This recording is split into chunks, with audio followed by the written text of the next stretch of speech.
পরে আলাদা করে নেবো।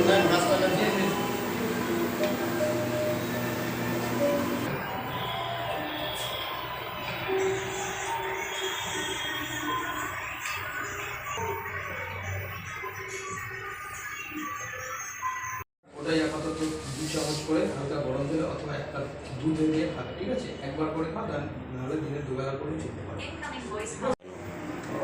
অ্যাকচুয়ালি রিসেন্ট এইবার দেখা যাচ্ছে যে আমাদের পরিবেশ এত উত্তপ্ত, টেম্পারেচার মোটামুটি 40-45, আমাদের এটা উত্তর দিনাজপুরের মতো জায়গায়।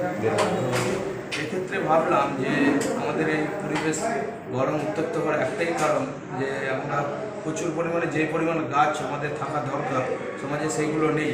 তার উপর জনসংখ্যা বাড়ার জন্য আমরা রেগুলার এখন গাছ কেটে কেটে বাড়ি ঘর বানাচ্ছি, সেক্ষেত্রে গাছের পরিমাণ প্রচুর কমে যাচ্ছে। প্লাস আমি ডক্টর হওয়ার সুবাদে দেখেছি, রেগুলারে এখানে ট্রিটমেন্ট করার সুবাদে, যে প্রচুর এখন আমাদের নন কমিউনিকেবল ডিজিজগুলো বেড়ে যাচ্ছে, সুগার, প্রেশার, কোলেস্ট্রল, থাইরয়েড। তাছাড়া এখন ইনফেকশন প্রচুর। তার কারণ হচ্ছে কিন্তু টেম্পারেচার মানে বেশি হওয়ার জন্য বিভিন্ন রকম ইনফেকশনগুলো বেড়ে গেছে। প্রচুর নিউমোনিয়া হচ্ছে পেশেন্টের, প্রচুর ভাইরাল ফিভার হচ্ছে, বিভিন্ন রকম ইনফেকশনগুলো হচ্ছে।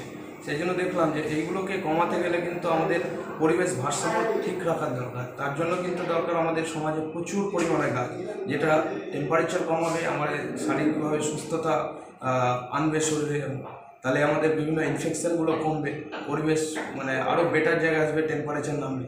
সেই জন্য আজকে পরিকল্পনা নিয়েছি যে মোটামুটি 2-3 দিন আমি কন্টিনিউয়াসলি এটা চালাবো, যে আমার যতজন পেশেন্ট আসবে প্রত্যেক পেশেন্টকে একটা করে গাছ দেবো।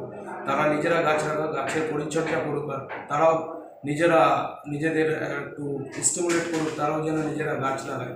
আমি এটা শুধু আজকে নয়, সমাজ আরও যেন ভালো জায়গায় যায়, তার জন্য মোটামুটি টার্গেট নিয়েছি 3-4 বছরে আমি আমার এরিয়ার মধ্যে নিয়ার অ্যাবাউট 10,000 থেকে 15,000 গাছ লাগার টার্গেট নিয়ে যাচ্ছি।